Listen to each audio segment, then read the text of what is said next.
Bueno, hola, ¿cómo están?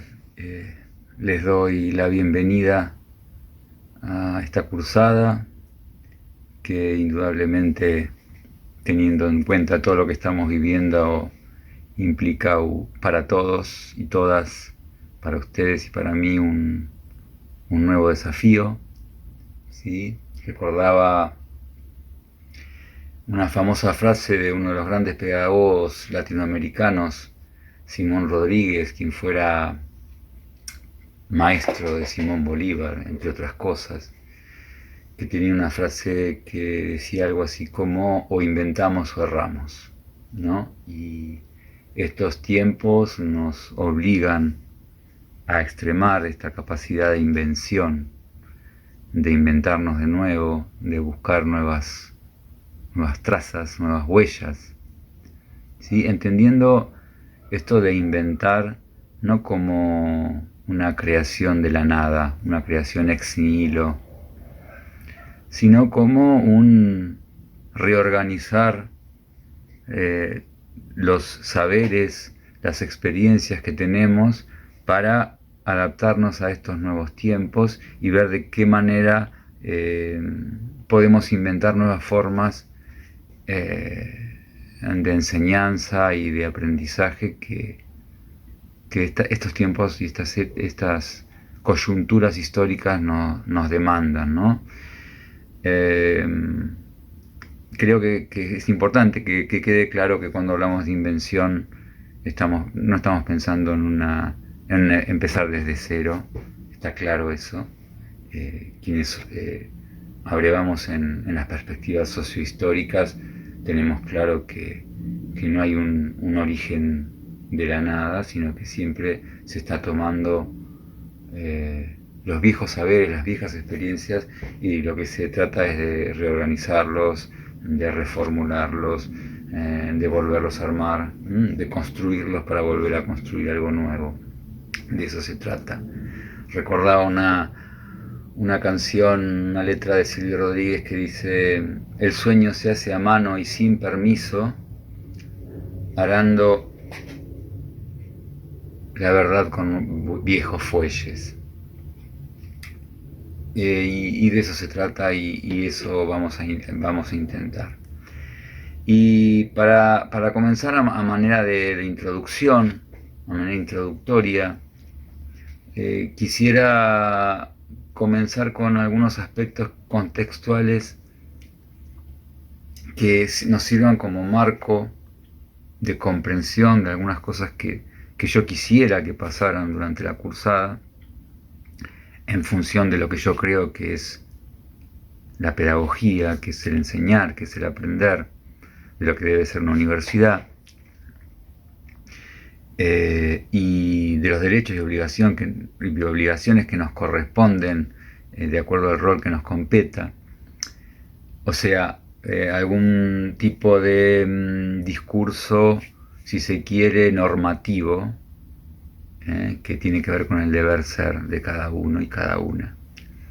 Y por otro lado, como segundo momento, establecer ciertos contextos sociohistóricos que creo que se requieren como marco de comprensión del campo educativo. Me parece que si no se conoce y no se comprende bien ciertos discursos, ciertas prácticas, ciertas instituciones que se dieron en el nacimiento de los sistemas educativos, siglo XVIII, siglo XIX, principio del siglo XX, puede ser que nos queden cosas en el vacío, sueltas, que no la podamos significar o ordenar en una red de conceptos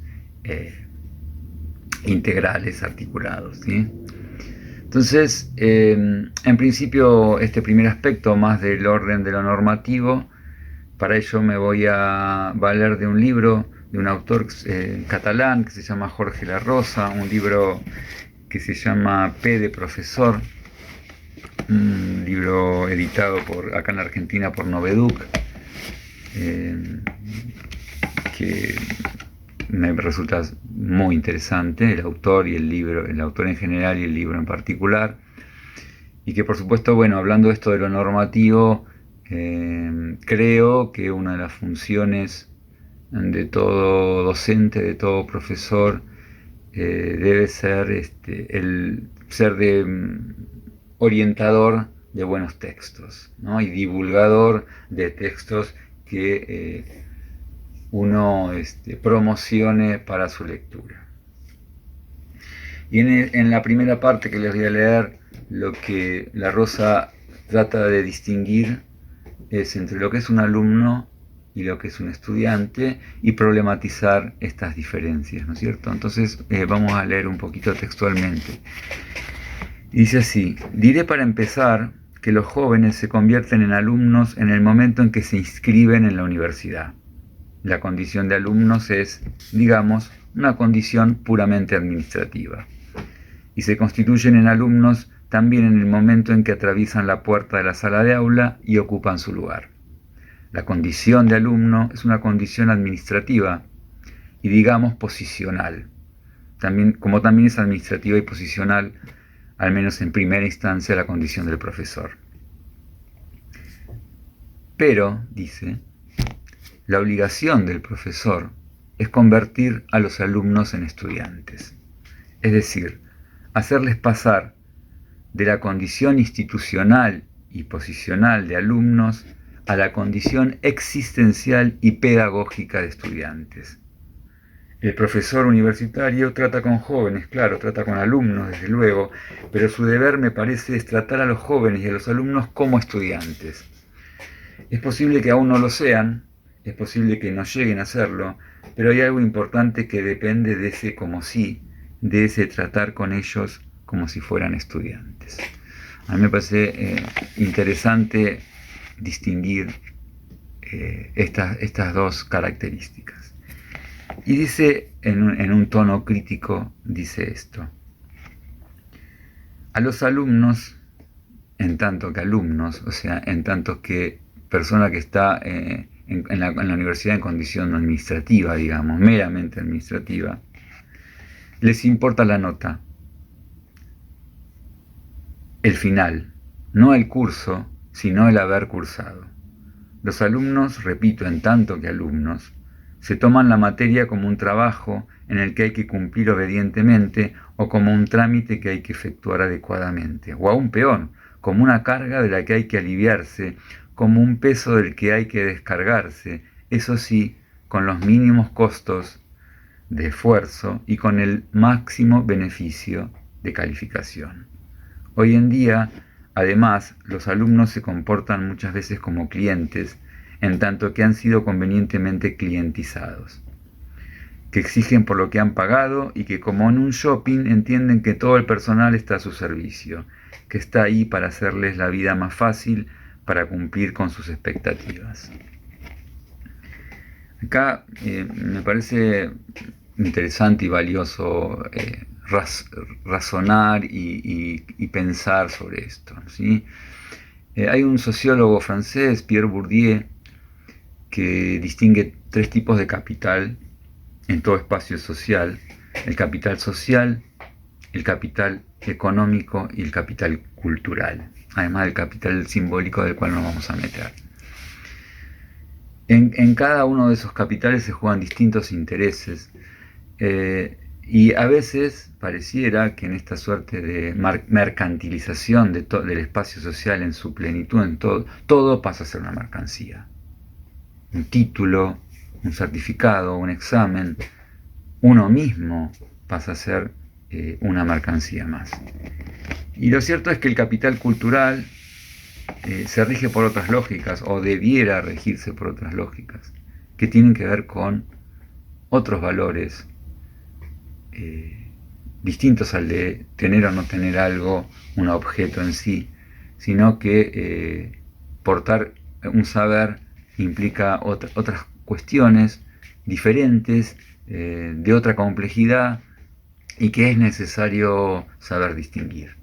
Y Bourdieu habla de que dentro del capital cultural podemos distinguir tres tipos diferentes, tres subtipos de capital. Por un lado, el capital objetivo, el capital institucionalizado y el capital incorporado. El capital objetivo es parecido a lo que sería un bien de una mercancía. Tengo un cuadro, un libro, cualquier bien que pueda ser calificado como bien cultural, que tiene un valor cultural pero también económico. Ese es un valor objetivado, porque es objetivo, porque es algo que se puede tocar. El capital institucionalizado es el capital que te da una institución que te acredita, te da un título, te da un crédito diciendo que vos te recibiste de determinada profesión, o sos doctor, sos maestro, sos licenciado en ciencias de la educación o lo que fuere, ¿sí? Y para ello hay instituciones educativas que tienen el poder de acreditar ese conocimiento, ¿sí? A veces ese capital cultural institucionalizado se convierte también en una mercancía, y el alumno lo vive como una mercancía, y ahí es donde pareciera que lo único importante es tener ese título, no importa cómo, no importa si en ese proceso de cursar se han aprendido o no aprendido cosas. Y eso me parece que es necesario distinguir. El capital incorporado es ese capital que tiene que ver con esos saberes que realmente vos te llevás de las distintas cursadas de las materias que vayas cursando. Y esas cursadas, esos saberes, son los que te van a permitir tener las reales competencias para aquello que vos estás estudiando, ¿sí? Ese es el saber incorporado, ese es un saber de tipo simbólico, si se quiere, pero es el que te lo da la condición de estudiante y no la condición de alumno, que el alumno lo único que va a estar preocupado es por, si se quiere, por aprobar, porque le dé bien el examen y por llevarse un título. ¿Sí? Eso me parece interesante sostener y enfatizar. Dice La Rosa mucho más adelante en el libro, haciendo una crítica, ¿no? Utilizar la universidad como un shopping, ¿no? En esta idea de mercantilización, ¿no? Dice la mercantilización de todo, es decir, sobre la conversión de todo, también de la universidad, también de la vida, también de nosotros mismos, en una mercancía.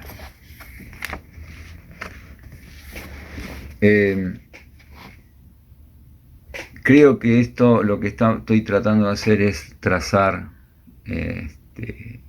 un camino posible y un camino al cual yo los estoy invitando a transitar. Parar un poquito con la locura de aprobar a como dé lugar, y realmente preocuparse por los aprendizajes, ¿sí?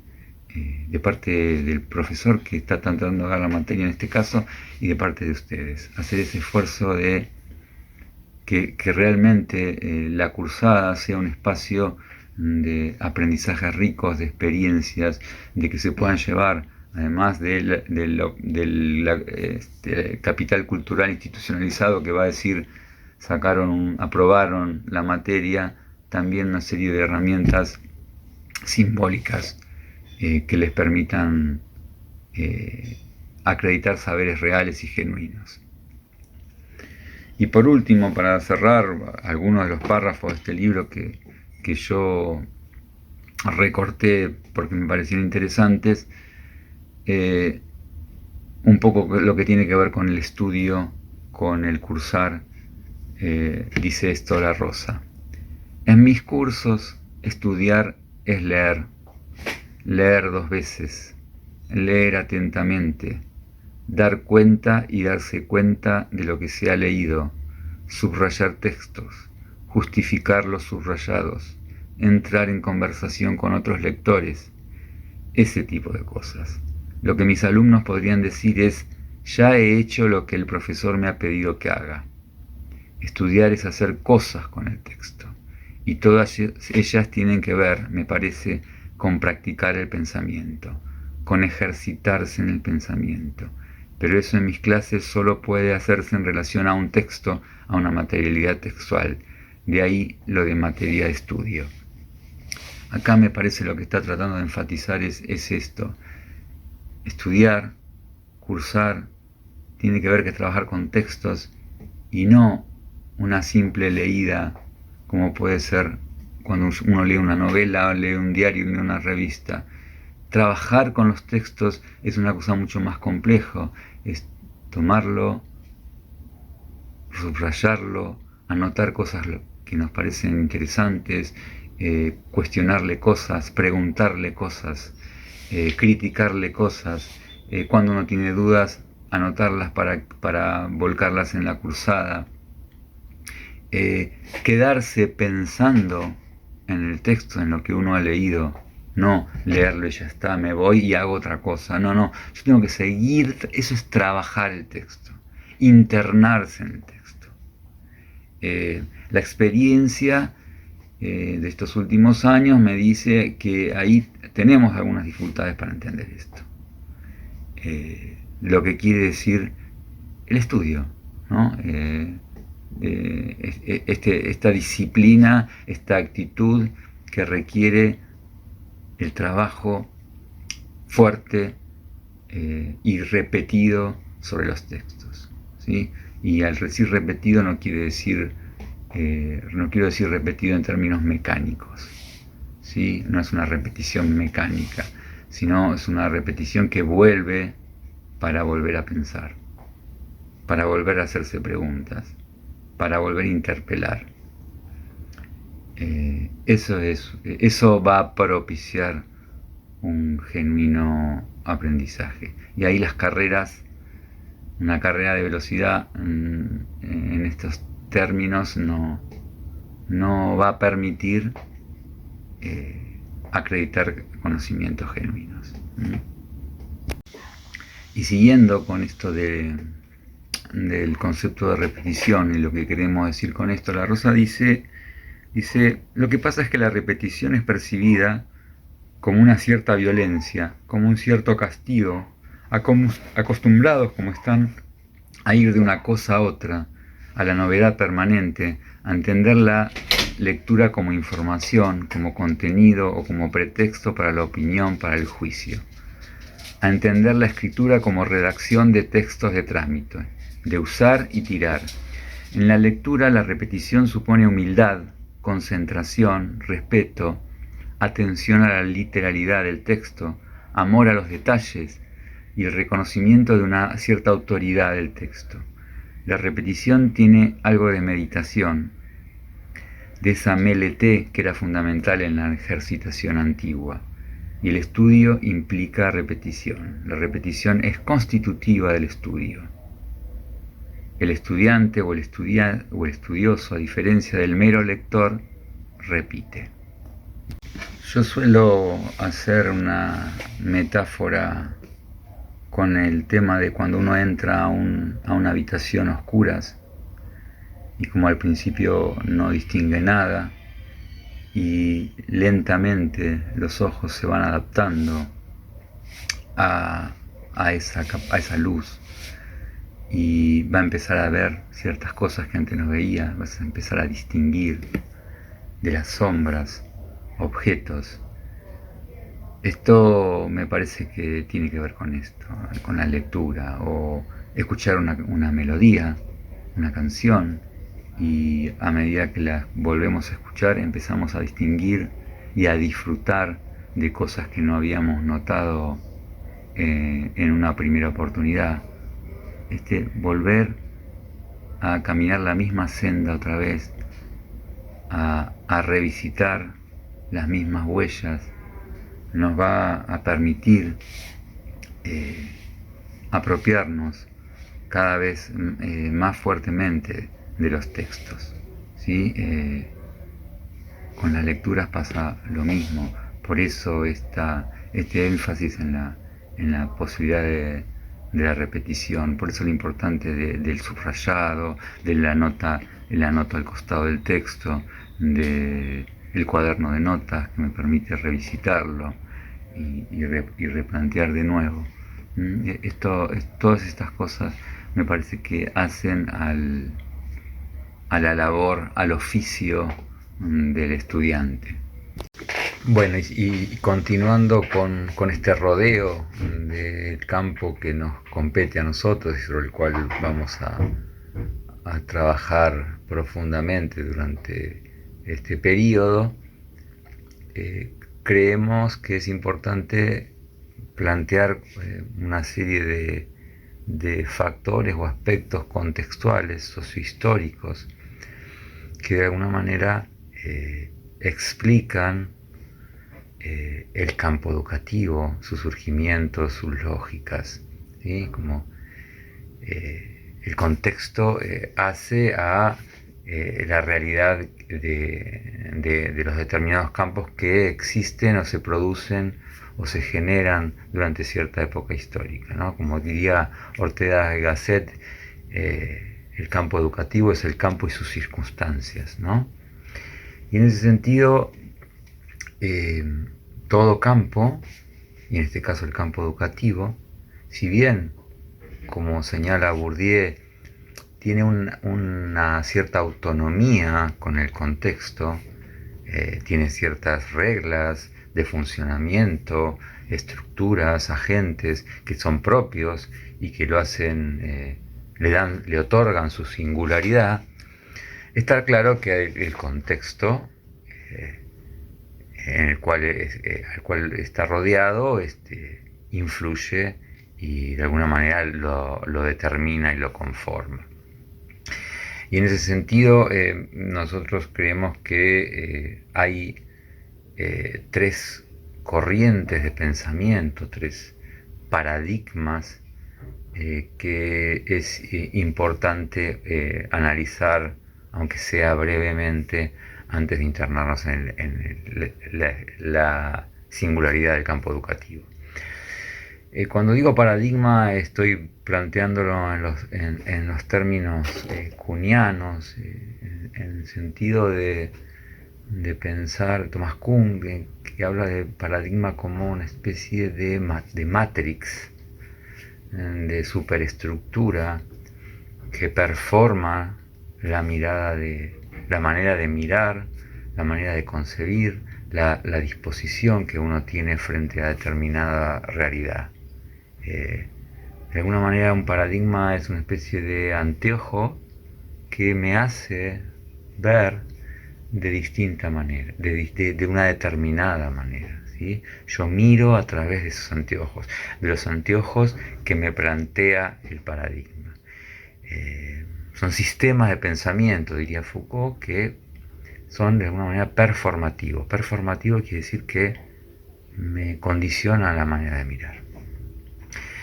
Y hay tres paradigmas que me gustaría un poco desarrollar en este video, que son el funcionalismo, el positivismo y las corrientes críticas o la teoría crítica.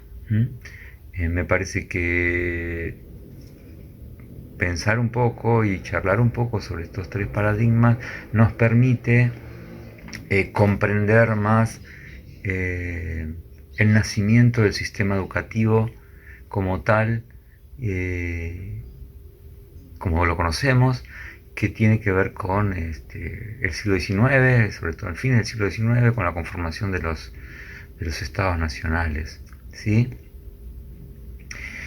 El funcionalismo es un paradigma propio de la sociología, y lo que plantea es mirar a la sociedad como un todo, como un campo total, como un organismo, ¿sí? De alguna manera, en principio, del siglo XIX, fines del siglo XIX, en donde empiezan a surgir y a desarrollarse las distintas ciencias sociales, ¿no? Durante los siglos XVI, XVII y XVIII, evidentemente son las ciencias naturales las que han logrado una expansión, un desarrollo más que significativo, y es durante el siglo XIX donde las ciencias sociales empiezan a surgir. Y en principio, desde la mirada del funcionalismo, lo que se plantea es que las ciencias sociales, desde la mirada del funcionalismo y de personajes representativos como Spencer, y principalmente como Durkheim, que es como el que vamos a tomar como referente principal, están pensando que las ciencias sociales y la sociología en particular debe tener una metodología y una manera de abordar el conocimiento semejante a las ciencias naturales. Lo que hace Durkheim es plantear que cualquier hecho social debe estudiarse como si fuera un hecho físico. Las leyes del hecho social son tan poderosas para Durkheim como cualquier hecho físico, y deben ser estudiados en ese marco y con esa idea. Frente a estas posiciones, digo, para contrarrestar que hubo otras corrientes de esta mirada objetivista de la realidad y de los hechos sociales, hay toda una serie de corrientes llamadas interpretativistas o hermenéuticas, en donde lo que señalan es que en los fenómenos sociales, en los fenómenos en los que el hombre participa, no puede analizarse como hechos físicos, porque los seres humanos y las sociedades otorgamos determinados sentidos, le damos determinadas significaciones a los hechos, las interpretamos, tenemos intenciones y proyectos sobre la sociedad en la que vivimos y sobre nuestro entorno.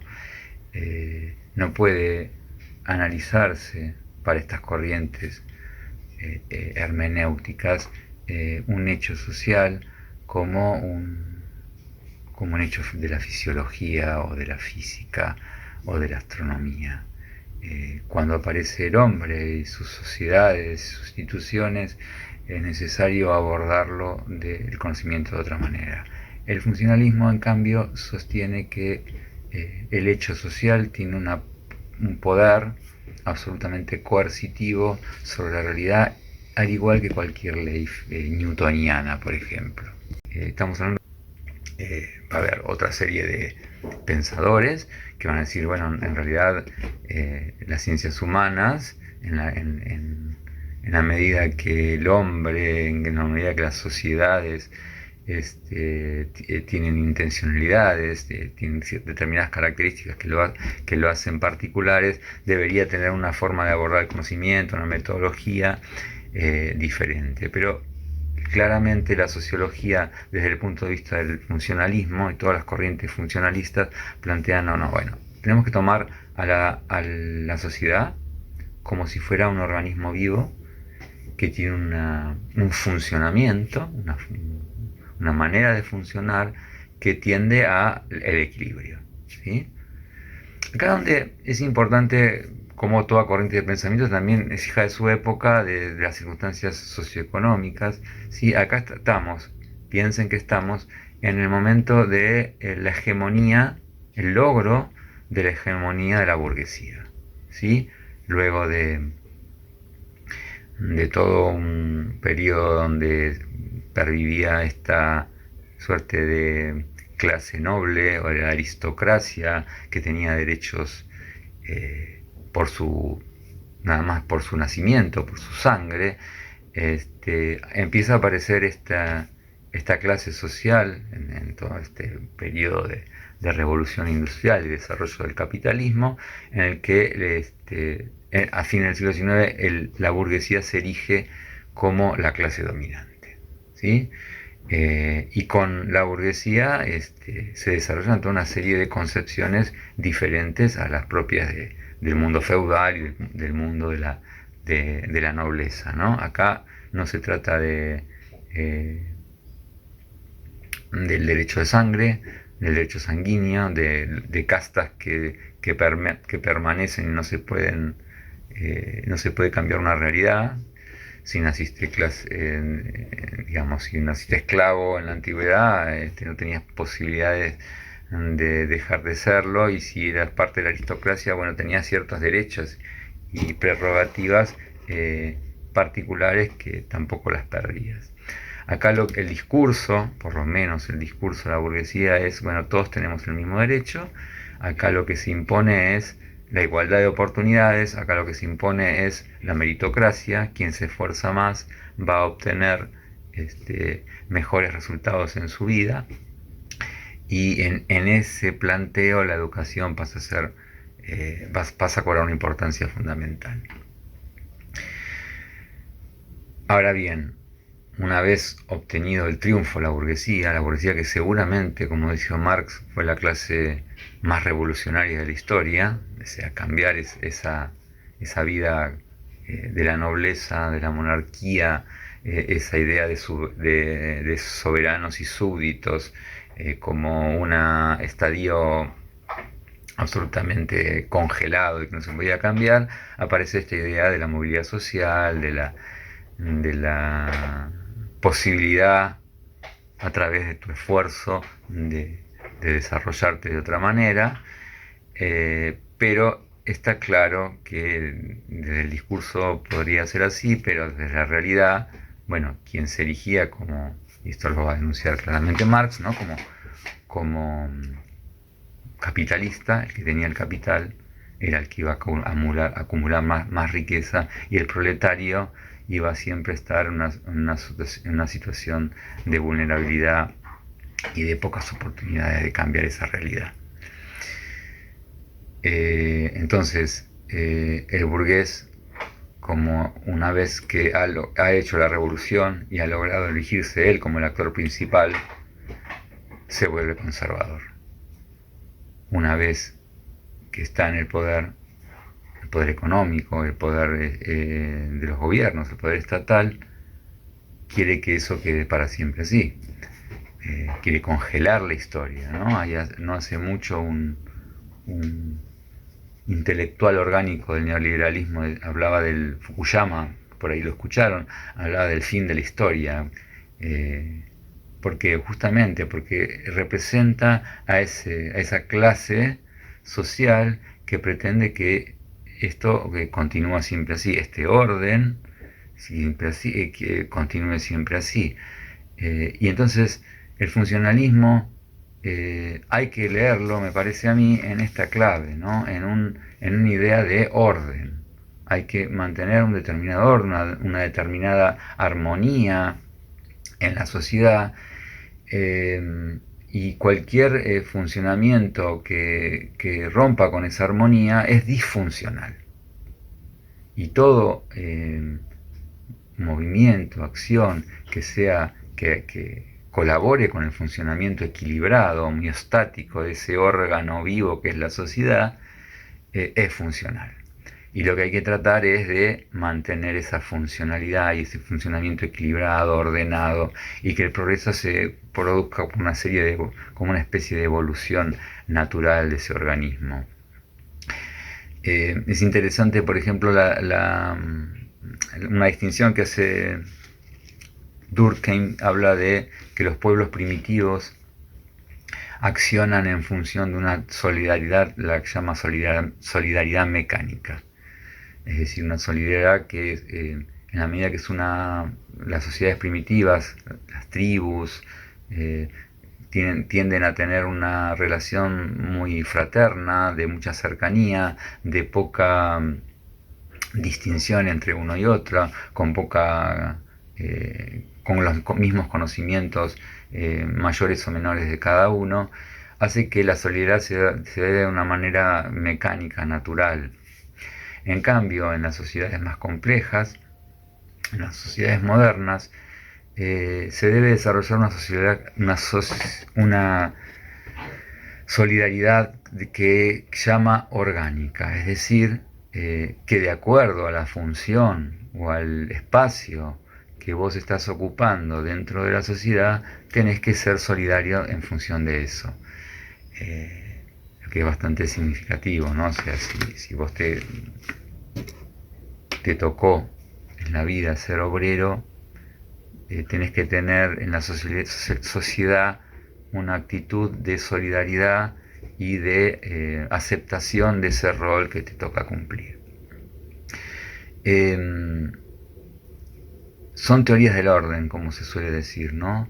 Y teorías que no que pretenden que la educación, y esto Durkheim lo dice claramente, sea la que genere la transmisión de la sociedad, las actitudes, los saberes, las disposiciones necesarias para lograr mantener ese equilibrio, para lograr mantener ese orden, y que no se rompa por ningún lugar.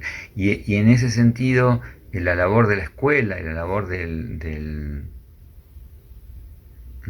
docente es una especie de tarea casi mística, casi religiosa. Él inclusive dice que de alguna manera el maestro debe ser una especie de sacerdote, ¿no? Un cruzado defensor de ese funcionamiento equilibrado y ordenado. Uno puede leer, por ejemplo, en la Argentina, cuando nace el sistema de educación argentino, a los llamados normalistas, esos maestros que realmente uno los lee testimonios y está viendo unas personas que se creen los que son los grandes defensores de la patria, de la argentinidad, del sistema, de la sociedad, ¿sí? Y esta es la idea central, el esquema que plantea la mirada del funcionalismo. El funcionalismo, como les dije, que nace dentro de la sociología, también se expande a las demás ciencias, a las demás maneras de mirar la sociedad en su conjunto. Otra corriente, otro paradigma, igual o más importante aún para entender este momento histórico, inclusive con muchas relaciones, es el positivismo. El positivismo también nace en uno de aquellos que originan la aparición de la sociología. Algunos dicen que es el padre de la sociología moderna, y él va a hablar de Augusto Comte, es el nombre de este personaje, que va a hablar de, en vez de sociología, él va a hablar de física social. ¿Qué quiere decir? Con esto ya da la idea de que otra vez estamos pensando la sociedad o las acciones sociales en términos de ciencias naturales.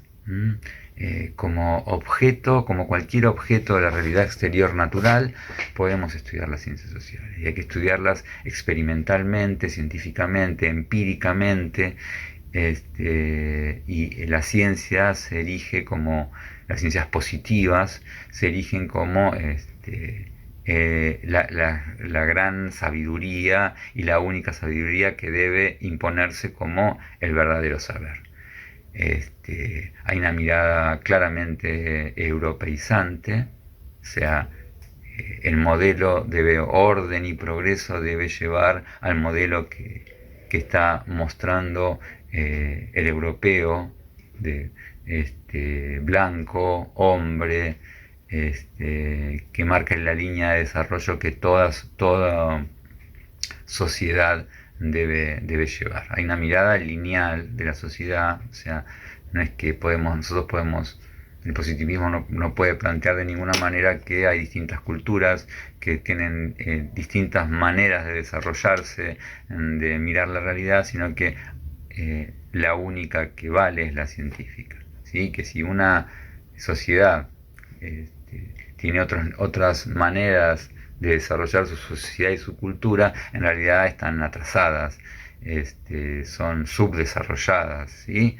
Piensen ustedes, por ejemplo, para dar un ejemplo, en los españoles, los conquistadores españoles cuando llegan a México, por ejemplo, y ven una cultura con una ciudad como Tenochtitlán, con un índice de desarrollo diferente, pero extraordinario, con una población y una vida social y comercial y espiritual muy amplia y muy profunda, pero para el español es imposible ver eso como algo desarrollado.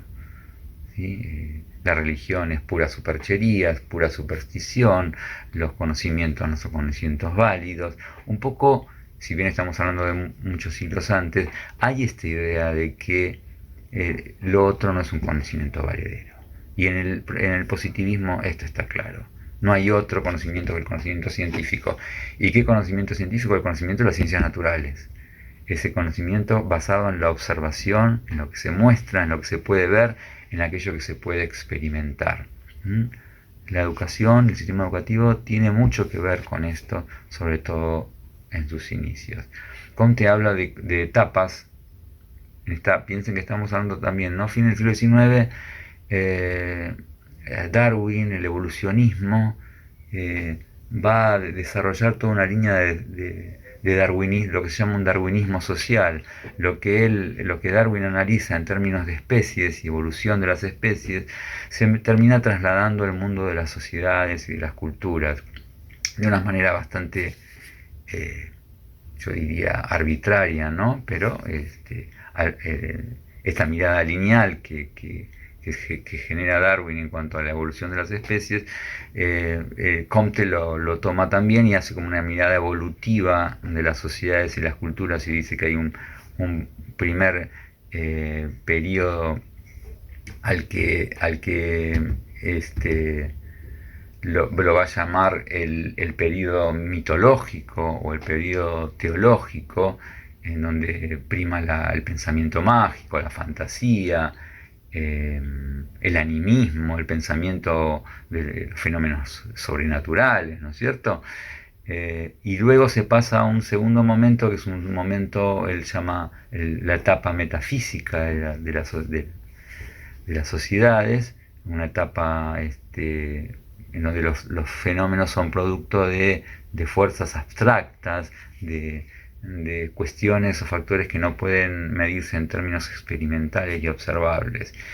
Y el tercer periodo, que es el periodo del triunfo de la burguesía, que es el periodo positivo científico, que es el mayor desarrollo posible, en donde los fenómenos son producto de la causalidad y que se logran conocer a través de la observación y la experimentación. Entonces, acá otra vez, el positivismo se puede entender en tanto sistema de pensamiento ligado a la burguesía triunfante. ¿Sí? El momento pleno es el momento en que logramos una sociedad ordenada y de que logra un progreso final. El positivismo fue absolutamente hegemónico durante fines del siglo XIX, principios del siglo XX, y aún hoy tiene una extraordinaria fuerza, ¿no? Si ustedes piensan, por ejemplo, la bandera brasileña, que tiene como la idea de orden y progreso en su misma bandera, está claramente determinada por la influencia del positivismo. No hay progreso sin orden, pero estudiamos a la sociedad en su conjunto de manera funcional y equilibrada y no se plantea nunca los desequilibrios, los conflictos que puedan establecerse al interior de las sociedades. Y por último, las corrientes teóricas críticas, que un poco van a poner el punto de conflicto ahí. Si el positivismo y el funcionalismo podemos decir que son teorías del orden, las teorías críticas son las teorías del caos. Si van a poner el dedo en la llaga, decir, bueno, esa sociedad tan ordenada, tan armónica, tan equilibrada que se pretende, no hace otra cosa que ocultar una sociedad plena de desigualdades, de asimetrías. ¿Sí? Es eh, cuando el funcionalismo y el positivismo lo que intentan es el fin de la historia, como le dice, conservar un determinado orden. Las teorías críticas lo que van a tratar es de transformarlo, criticar para transformar, ¿sí? Las teorías críticas podemos hallar sus orígenes en una famosa frase de Carlos Marx, cuando dice: la filosofía hasta ahora se encargó de describir el mundo, ahora lo que se trata es de transformarlo, ¿sí?